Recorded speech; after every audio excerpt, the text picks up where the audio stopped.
아버지들이 모여서 회개하는 회개운동 모임 단체가 있는데, 이 모임 단체는 한 번 모이게 되면 무려 140만 명이나 모일 정도로 엄청난 모임의 힘을 과시하는 그런 모임이에요. 어느 날 140만 명이 이제 모였는데 기도하고 회개하는 일이 일어났습니다.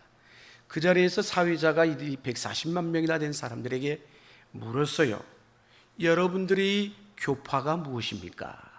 그랬더니 거기에는 한 교파만 온 게 아니잖아요. 장로교 사람, 감리교 사람, 성결교 사람, 침례교 사람, 오순절 사람 다 각각 교파에서 왔거든요. 그러니까 자기 교파 이름을 다 외쳐대는 거예요. 그러니 여러분, 그 소리가 제대로 들리겠어요? 시끄럽고 그냥 난리가 났고 혼잡함 그 자체였어요. 그래서 다시 이 사회자가 다시 물었어요. 여러분은 누구를 믿고 누구 때문에 여기 왔는지요? 그랬더니 아까까지는 그렇게 난리 야단법석이고 혼란스러웠는데 그렇게 또렷하게 분명하게 말할 수가 없었어요. 예수 그리스도입니다 라고 했어요. 예수 그리스도입니다. 사랑하는 여러분, 그렇습니다. 오늘 우리도 이 자리에 모인 이유가 누구 때문에요? 누구를 믿기 때문에? 예수님 때문에 모인 줄로 믿습니다. 여러분에게 다시 한번 물을까요? 여러분의 혈액형은 무엇입니까? 여러분의 혈액형을 물어본 거예요. 혈액형이 뭡니까? 다 얘기할 거예요. A형은 A형이라고, B형은 B형이라고, O형은 O형이라고, AB형은 AB형이라고. AB형은 O형만 하고 같이 이렇게 피를 이렇게 할 수밖에 없다면서요.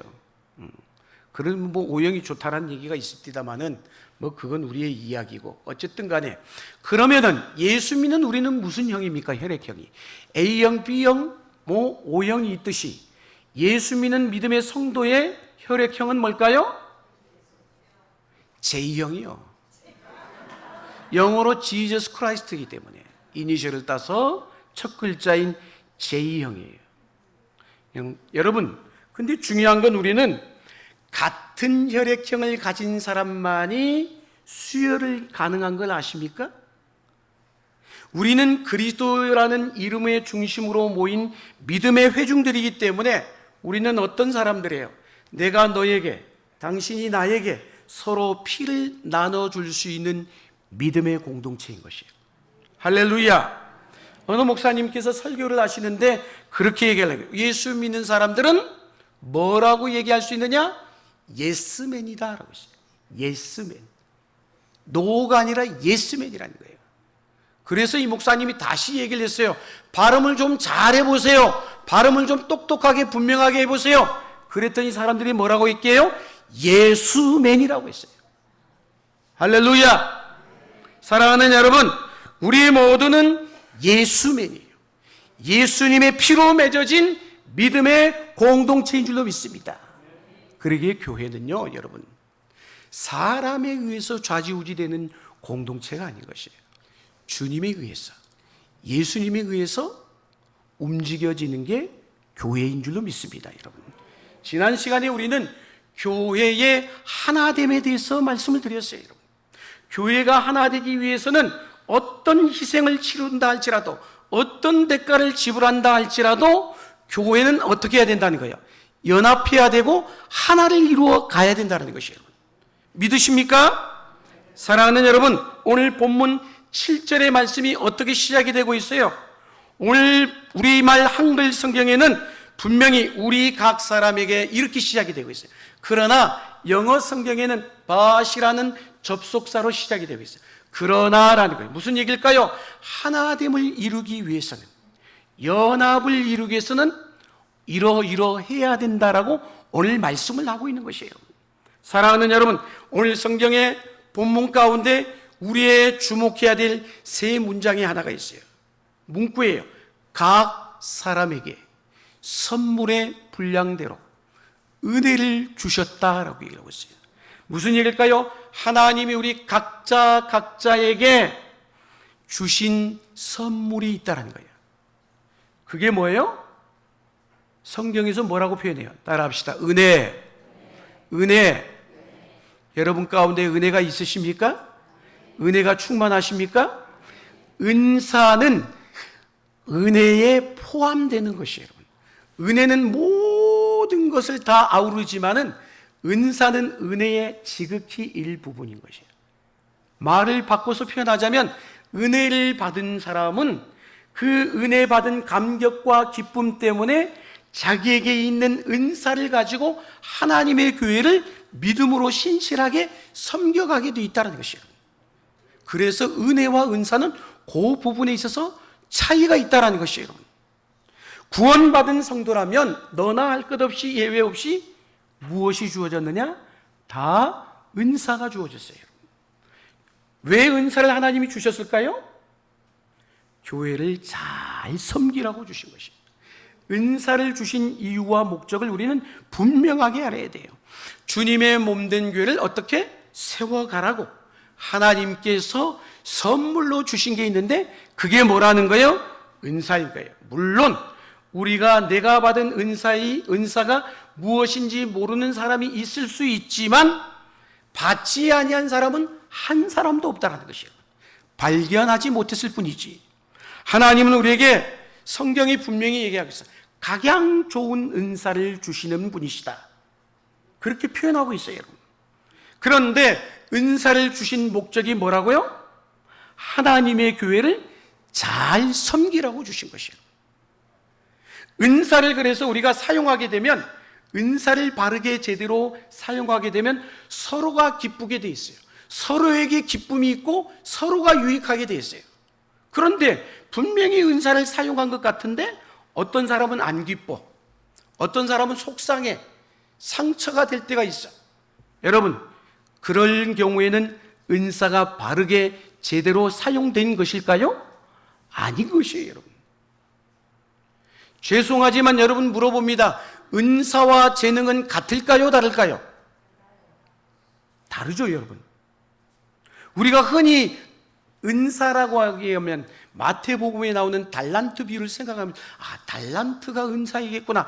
그러나 마태복음에서 얘기하는 달란트는 재능이 아니라 은사예요, 여러분. 그걸 아셔야 됩니다, 여러분. 할렐루야. 그래서 여러분 우리가 이렇게 구분해 볼 수 있잖아요. 그 사람이 보니까 노래를 잘 불러.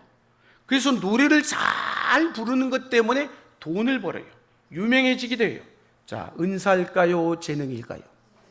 재능이에요, 여러분. 이거는 일타 강사를 보니까 너무너무 잘 가르쳐. 자, 이것 또한 재능이라는 것이에요. 그러나 재능이 사람을 감화시키고 그 사람을 변화시키고 영적으로 감동시키지는 않는다는 것이에요. 재능은 지극히 자기 자신에게 기울어져 있는 것이에요.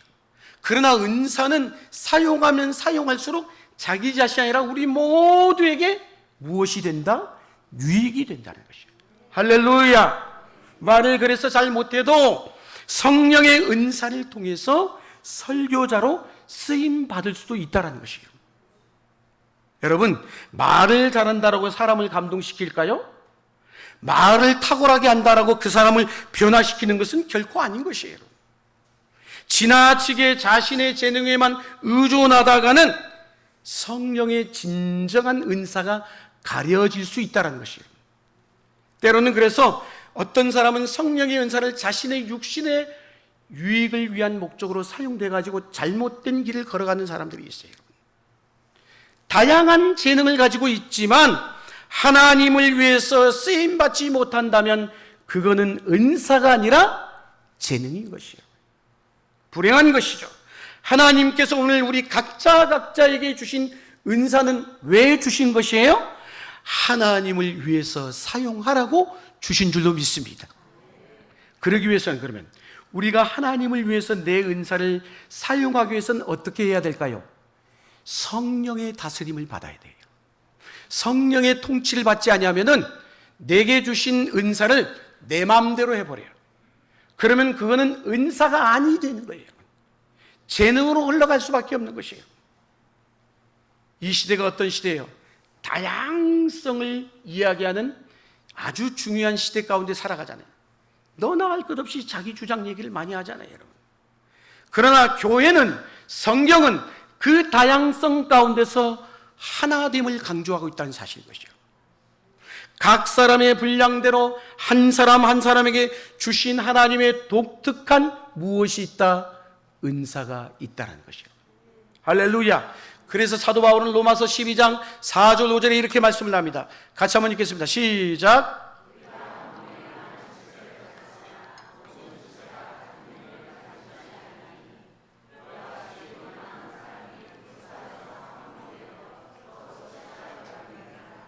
아멘. 자, 뭐라고 해서 각자에게 주신 하나님의 독특한 은사가 있다라고 얘기를 하고 있어요, 여러분. 그 말은 뭐예요?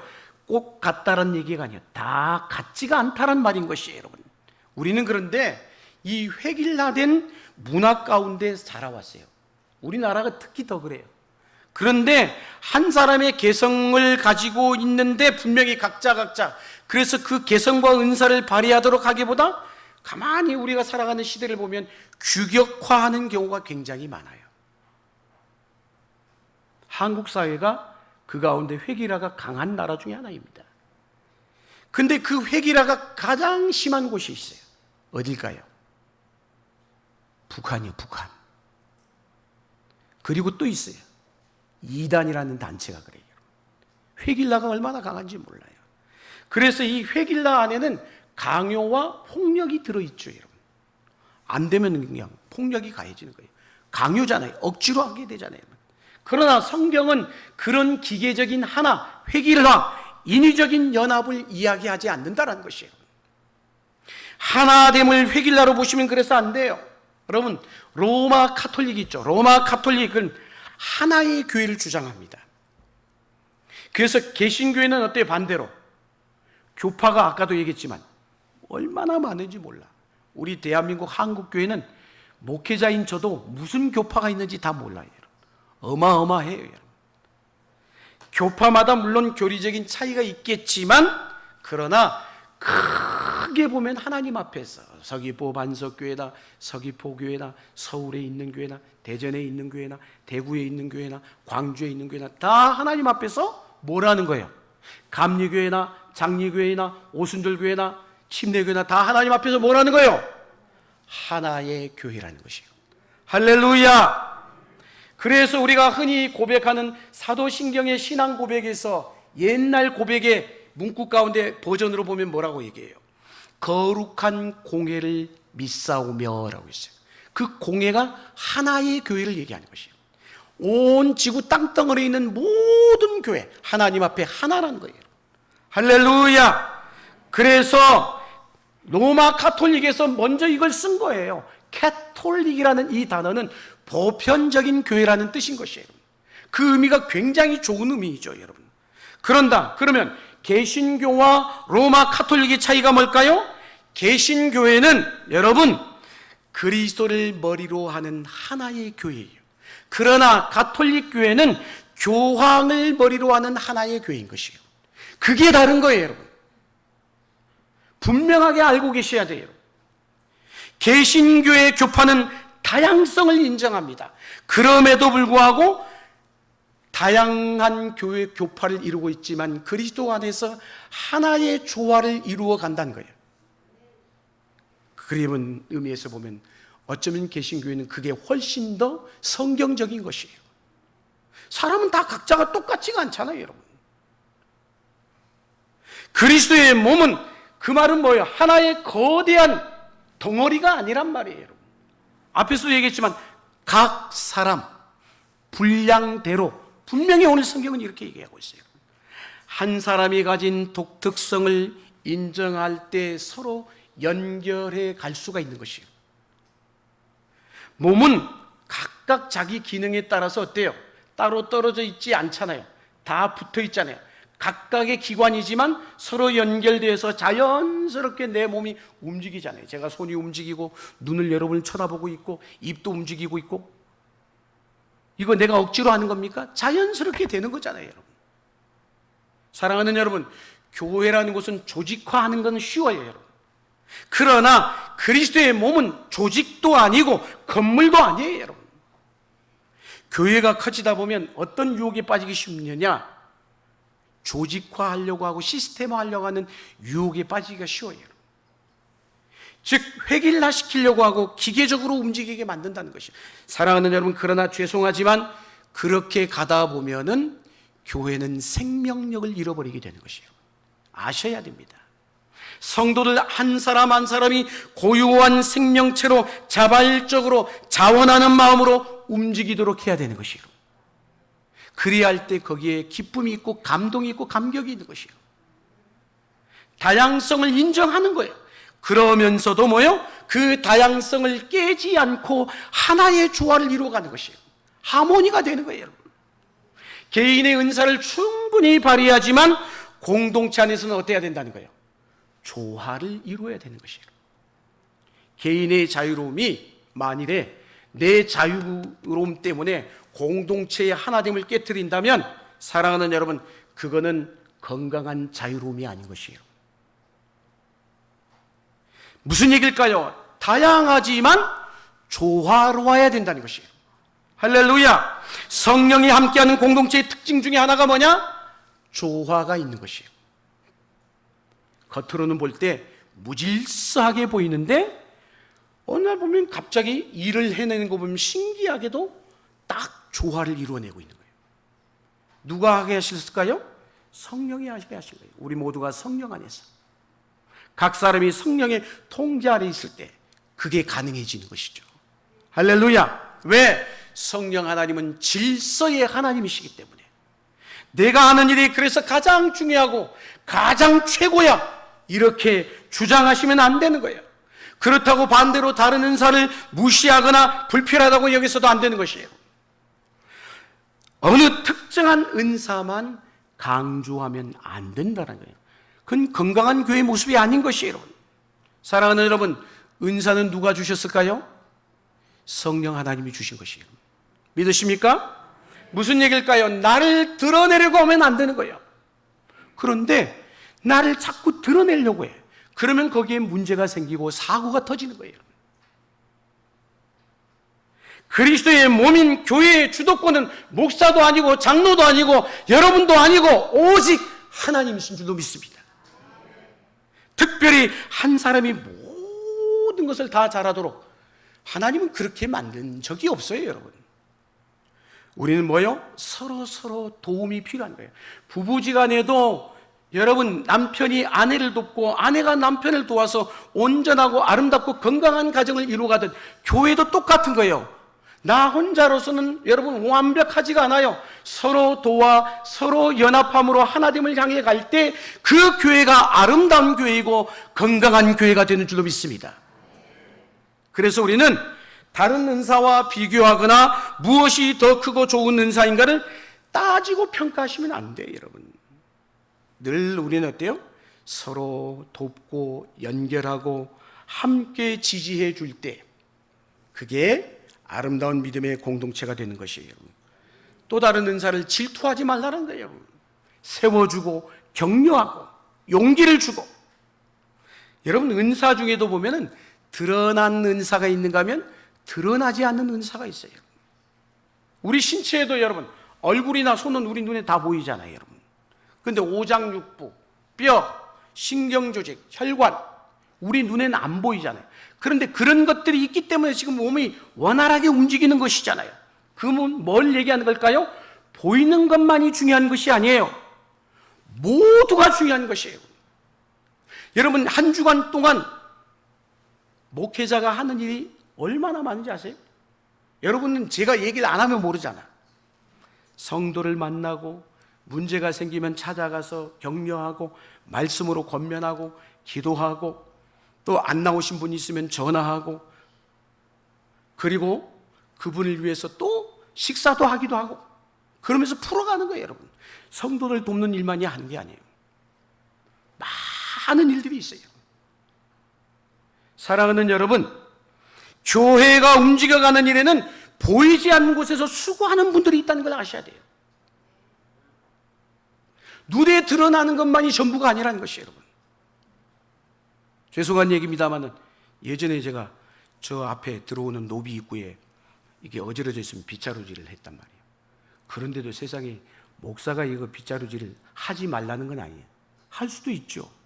당연히 할 수도 있어요. 근데 왔는데 저를 보고도 그냥 보고 지나가요. 어떻게 그럴 수 있을까? 일례로 드는 거예요. 이것만이 아니라 우리 성도와 성도 간의 관계도 마찬가지예요. 관심이 별로 없어요. 무관심이야. 교회만 왔다 가면 끝나는 거예요, 여러분. 교회가 어떻게 돌아가고 있는지, 교회에 어떤 문제가 있는지, 우리 성도 가운데, 우리 순모임 가운데, 우리 선교회 가운데 어떤 성도에 어떤 문제가 있는지 서로 보살피고 돕고 섬기고 배려해야 되는데, 늘 하는 얘기지만 식사하러 식당에 가가지고도 밥을 먹으면서도 거기서도 섬김과 배려가 드러나야 되는데 내 먹는 것만 신경 쓰고 있는 거예요. 제가 예전에도 광고를 했지만 세상에 커피 그거 맛있는데도 정수기에 아직도 커피가 튀어 있어. 소용없어요, 여러분. 아, 이건 안 되는구나. 제가 하고 싶은 얘기는 그거예요, 여러분. 표현할 줄 알아야 돼. 아, 집사님 수고하십니다. 아이고, 집사님이 이렇게 애써주셔서 우리가 맛있는 밥을 먹게 되었네요. 밥을 먹고 나서도 감사합니다 표현해야 알잖아요, 여러분. 고마워해야 되잖아요, 여러분. 그걸 받겠다는 게 아니에요, 여러분. 표현할 줄 알아야 되는 것이에요. 제가 예전에 우리 화요중보기도 했더니 제가 이 얘기를 했어요. 마음속으로 품고 있으면 그건 누가 압니까? 어떤 마음을 갖고 있는지? 말을 해야 할 거 아니겠습니까? 성도가 누군가가 옆에서 뭔가 일을 하고 있으면 애쓰십니다, 수고하십니다, 감사합니다. 이런 표현들이 있어야 되는 거예요. 이제는 우리 교회가 성숙해져야 된다는 것이에요. 매우 중요한 부분이에요. 은사라는 건 그런 거예요, 여러분. 드러나지 않기 때문에 한 주간 동안 내가 와서 이렇게 예배를 편안하게 드리고 깨끗한 장소에서 밥을 먹고 식사를 하고 성도의 교제를 나눌 수 있는 것은 누군가의 희생과 헌신이 있었기 때문인 것이에요. 사랑하는 여러분, 물론 자기 과시나 자랑이 되어서도 안 돼요, 여러분. 어떤 분은 자랑이 되는 경우가 있어요. 내가 이만큼 했는데, 나는 수십 년 동안 내가 그래도 우리 반석교회 성도인데, 그게 자랑이 돼요, 여러분. 죄송하지만 성경은 예수님께서 사복음서를 보면 이 땅에 오셔가지고 수많은 사람들을 상대하는 가운데, 복음서 가운데 예수님의 책망을 받았던 대상이 있어요. 누군지 아세요? 바리새인과 서기관과 사두개인들이에요. 왜 그랬을까요? 그들의 행동은 탁월했죠. 아무도 그들을 율법을 준수하는 것을 쫓아갈 수가 없었어요. 그런데 그것이 자신들의 의가 되었기 때문에 천국에 못 들어간다라고 했어요, 여러분. 우리가 지금 하고 있는 모든 것은 내 의가 되고 자랑이 돼서도 안 돼요, 여러분. 그저 주님 앞에 선 날까지 끝까지 최선을 다하고 가는 거예요. 사랑하는 여러분, 우리가 받은 은사를 또한 사용하지 않으면 몸에 이상이 생기게 되어 있습니다. 여러분, 한쪽 눈에 문제가 발생하면 이 눈만 문제로 끝나는 것이 아니라 이 눈에까지도 영향이 가는 거 아시죠? 예를 들어서 무릎에 관절에 문제가 생겼다라면 이걸로 끝나는 게 아니에요. 이게 이제 없기 때문에 이쪽에 힘을 주다 보면 이쪽에 또 문제가 생기는 거예요. 똑같은 이치인 거예요, 여러분. 은사를 사용하지 않고 땅에 묻어버리면 안 되는 거예요. 하나님이 주신 은사가 어떤 은사든지 간에 주님의 나라를 위해서 주님의 나라 갈 때까지 쓰고 사용해야 되는 것이에요. 그런데 주일날만 왔다가 딱 가버린다. 절대 내 믿음이 성장할 수도 없고, 여러분, 주님 앞에 설 때 반드시 셈하고 결산하는 그날이 올 터인데, 주님이 우리에게 뭐라고 물으실 때, 나를 평가하실 때 뭐라고 답할 겁니까? 그래서 고린도전서 10장 32절 33절에 뭐라고 얘기합니까? 같이 한번 읽겠습니다. 시작.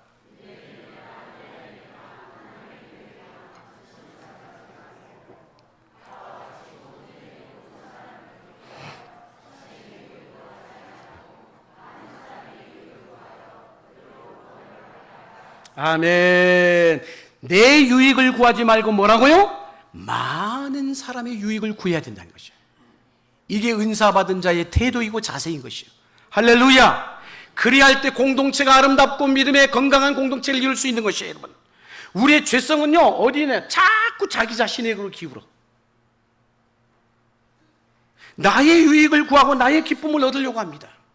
교회에 와서도 그래서 항상 신앙생활을 하는데 보면 자기 필요를 채우기 위해서 오는 거야. 내 필요를 채워달라고. 마치 세상의 방식이에요. 소비자주의적인 신앙 태도인 것이에요.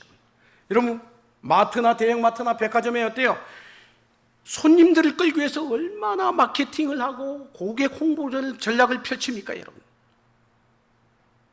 사람들은요, 자기의 필요를 채워주는 교회, 내 자아를 만족시켜주는 교회를 찾습니다. 이 시대에. 세상은 지극히 소비주의적 문화예요. 그런데 그게 교회 안에도 있어요, 여러분. 사람을 모으는 데만 집중하다 보면 자칫 잘못하다가는 세속적 방법이 교회 안에 들어올 수 있는 것이에요. 현대인들의 감성에 맞는 물론 분위기를 만들고 예배 구성도 사람들의 기호에 맞게 스타일을 추구합니다. 그런데 그 분위기를 계속 쭉 가보세요. 어떤 결과가 일어나는지. 예배 시간은 짧아지고 말씀 듣는 시간도 점점 줄어들게 돼 있어요. 진지한 신앙의 추구가 아니라 갈수록 가벼워지게 돼 있어요. 설교도 무거운 주제를 다루면 안 되는 거예요. 그러다 보면 생활에 유익한 내용들, 그저 내 마음에 위안을 주는 설교를 줄을 이루게 돼 있어요. 여러분. 무거운 내용이나 부담이 되는 주제는 가급적이면 안 했으면 좋겠다, 그런 마음을 갖게 돼 있는 거예요. 여러분. 요즘 맛집 얘기하잖아요. 이 음식 프로가 얼마나 많이 나오는지 몰라요.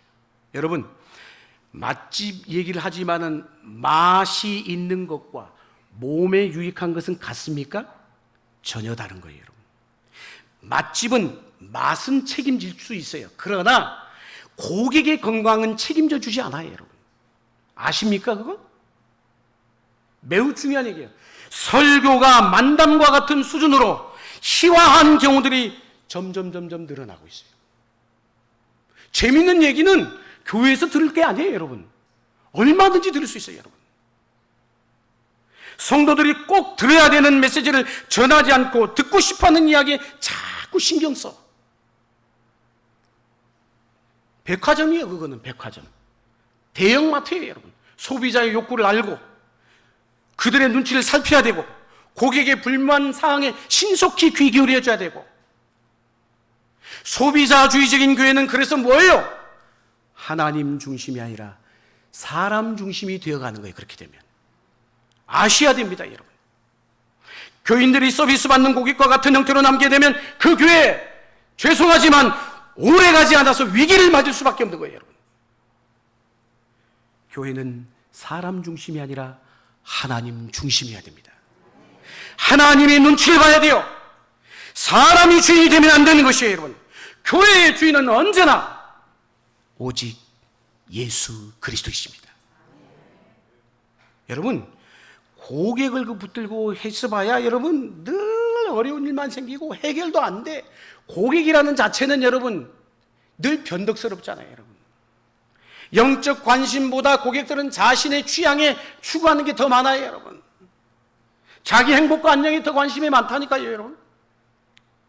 예수님께서 이 땅에 3년 동안 있는 동안에 공생애 가운데 수많은 무리들이, 군중들이 따라다녔어요. 오병이어 사건 이후에 더 폭발적으로 일어났어요. 그런데 여러분, 사람들은 그거 왜 폭발적으로 일어났어요? 자신들의 필요를 채워주는 메시아를 찾았기 때문인 것이에요. 그러나 예수님은 어떻게 했어요? 따라오는 군중들을 피하셨어요, 여러분. 아십니까? 요한복음 6장 66절에 이렇게 말씀합니다. 그때부터 그의 제자 중에서 많은 사람이 떠나가고 다시 그와 함께 다니지 아니하더라. 할렐루야. 아셔야 됩니다. 예수님의 제자라고 자처하던 사람들이 다 떠나가 버렸다고요, 여러분. 오늘 우리 가운데도 그럴 수 있어요, 여러분. 조직관리? 그거는 쉬워요, 여러분.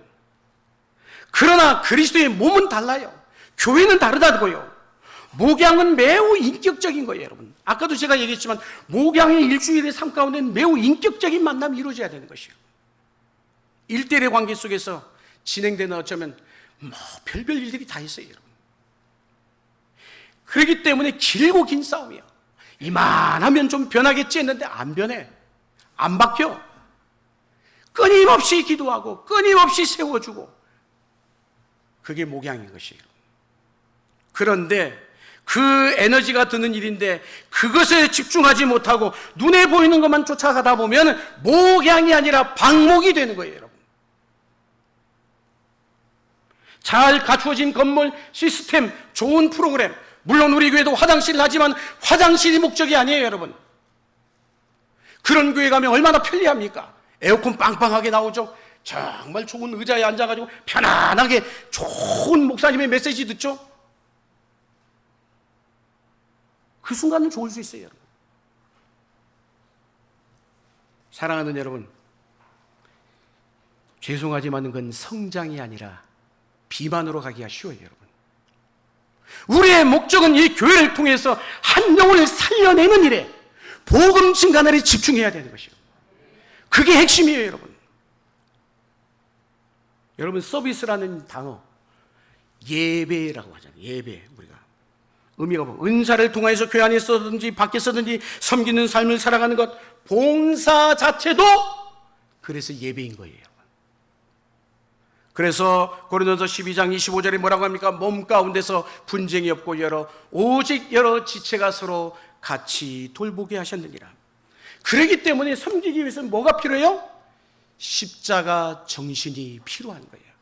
나를 내려놓고 나를 더 깎고 엎드리고 낮아지고 섬기고 배려하고, 십자가는 나의 희생을 통해서 내가 기쁜 게 아니라 다른 사람을 기쁘게 하는 것이에요. 그러므로 주님을 기쁘시게 하는 거예요. 개인의 필요와 욕구를 쫓아가면 길을 잃게 돼 있어요, 여러분. 나도 죽고 교회도 죽는 거야, 그거는. 내 은사를 살리고 교회를 살리면 그 교회 속에 있는 나도 살게 되는 줄로 믿습니다. 결론의 말씀이에요. 만약 오늘이 여러분 이 세상을 떠나는 그날이라면 여러분 자신의 삶을 스스로 어떻게 평가하시겠습니까?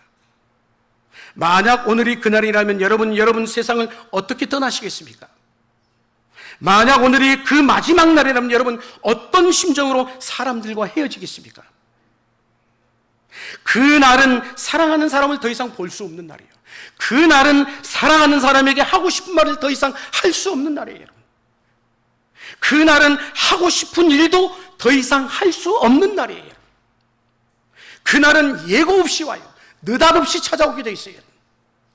한자에 제가 늘 장례식 때마다 하는 얘기죠. 한자에 죽을 사자 풀자면 이런 거예요. 한 일자에다가 저녁이라는 뜻을 가지고 있는 석자와 비수라는 뜻을 가진 비수자, 세 글자가 들어가 있어요. 무슨 이야기일까요? 바로 한밤중에 비수처럼 찾아오는 것, 그게 우리 인생이요, 죽음인 것이에요, 여러분. 만약에 태양이 장렬하는 대낮에 찾아오면 피할 수 있겠죠, 그걸 보고. 그러나 여러분, 사방이 캄캄한 밤에 찾아오면 아무도 피할 수가 없어요, 여러분. 주님은 도적같이 온다고 했어요. 그날은 후회하는 날이기도 합니다.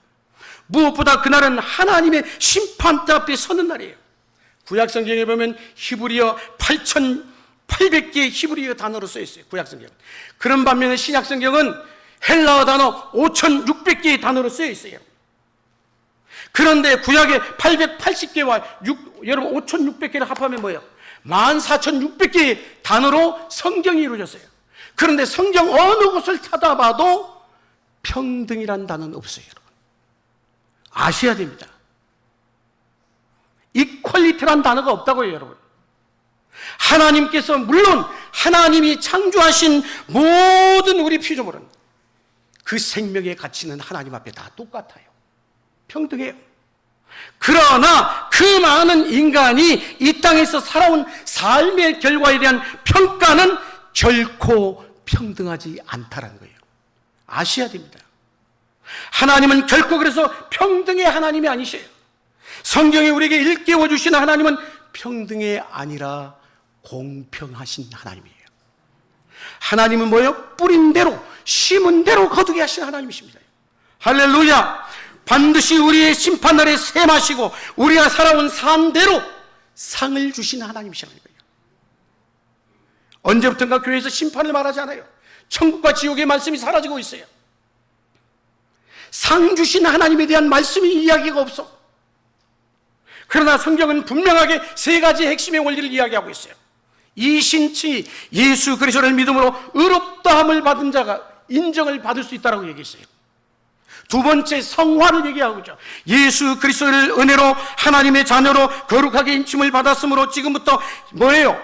주님의 나라에 이를 때까지 거룩한 삶을 살아가는 것이에요. 죄인에서 하나님의 자녀로 신분이 바뀌어졌기 때문에 그 신분에 걸맞는 삶을 살아야 하는 것이에요. 세 번째는 하나님의 상 주심이십니다. 하나님은 반드시 우리의 삶을 셈하시고 우리의 살아온 삶의 결과에 대해서 상을 주신다는 것이에요. 사복음서를 보면 예수님께서 이 땅에 계실 때 아버지의 상을 받지 못하리라, 아버지의 상에 대해서 여러 번 언급하셨어요. 사도 바울은 그래서 그 부름의 상을 위하여 나는 날마다 그 달려가노라, 쫓아가노라 얘기했잖아요, 여러분. 히브리서 11장 6절에 분명히 이렇게 하죠. 하나님께 나아간 자는 반드시 그가 계신 것과 상 주시는 이심을 믿어야 할지니라. 두 가지 믿음에 대해서 얘기하고 있어요. 하나님을 믿는다라는 것. 수도사인 샤를르트 푸코가 쓴 사하라의 불꽃에 보면 푸코가 하나님을 믿는 믿음의 성도에게 가장 어려운 것이 무엇입니까? 사람들이 물었을 때 푸코가 이렇게 대답했어요. 하나님을 믿는다고 하지만 하나님을 믿는 것이 가장 어렵다라고. 하나님을 믿는다라고 하는데 우리 삶에 주님이 계신지 않아요. 살아계신데도 불구하고 그렇게 삽니까? 안 살잖아요, 여러분. 하나님을 믿는 자의 모습이 아니죠, 우리가 말하는 것, 행동하는 것, 별거 아닌 것에도 삐지고 아무것도 아닌 것에도 화를 내고, 이게 다 뭐예요? 하나님 없는 자의 모습인 것이에요, 여러분. 하나님을 믿는다는 것, 그렇게 될 수가 없죠, 여러분. 그래서 히브리서 기자는 하나님께 나간 자는 반드시 하나님이 계신 것을 믿으라라고 얘기하는 것이죠. 두 번째로 뭘 믿으라? 하나님이 상 주시는 이심을 믿으라는 거예요, 여러분. 초등학교 선생님이 아이들에게 숙제를 줍니다. 아이들이 숙제를 잘하면 너희들에게 상을, 노트북을 하나 줄게. 상 타기 위해서 얼마나 아이들이 열심히겠습니까? 숙제 다 하려고 온 거예요, 여러분. 그러나 그 아이들이 머리가 커져 보세요. 이제 대학 정도 가면 노트북은 아무것도 아니야, 요새는. 상을 우습게 생각해 버립니다. 내가 커지면 내 거는 상이 우습게 보인다는 것이에요. 분명히 성경은 하나님의 상을 이야기하고 하나님이 상 주심을 믿지 못하면 하나님께 반드시 나아가지 못한다라고 얘기하고 있어요. 그런데도 불구하고 하나님을 믿는 믿음의 성도들은 하나님의 상을 우습게 여겨요. 왜? 내가 하나님보다 더 크기 때문에. 내가 하나님보다 더 크기 때문에. 내가 피조물이요 하나님의 창조이심을 믿는다면 하나님의 상을 어떻게 해야 돼요? 사모해야죠, 사모. 하나님은 상 주신 분이십니다. 뿌린 대로 거두게 하신 분이십니다.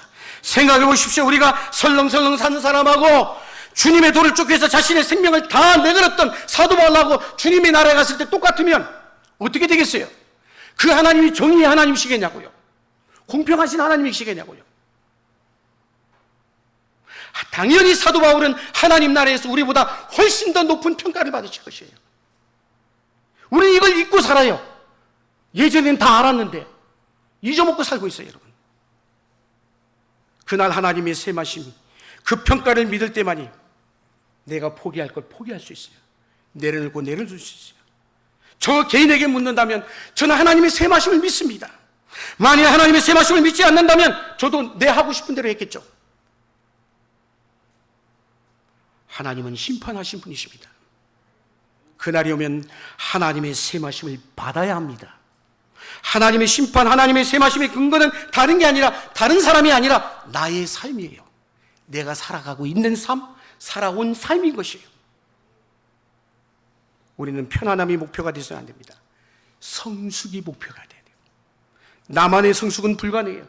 그리스도의 몸 안에서 서로 연결될 때 그 안에서 때로 힘들고 어렵더라도 자라나는 것입니다.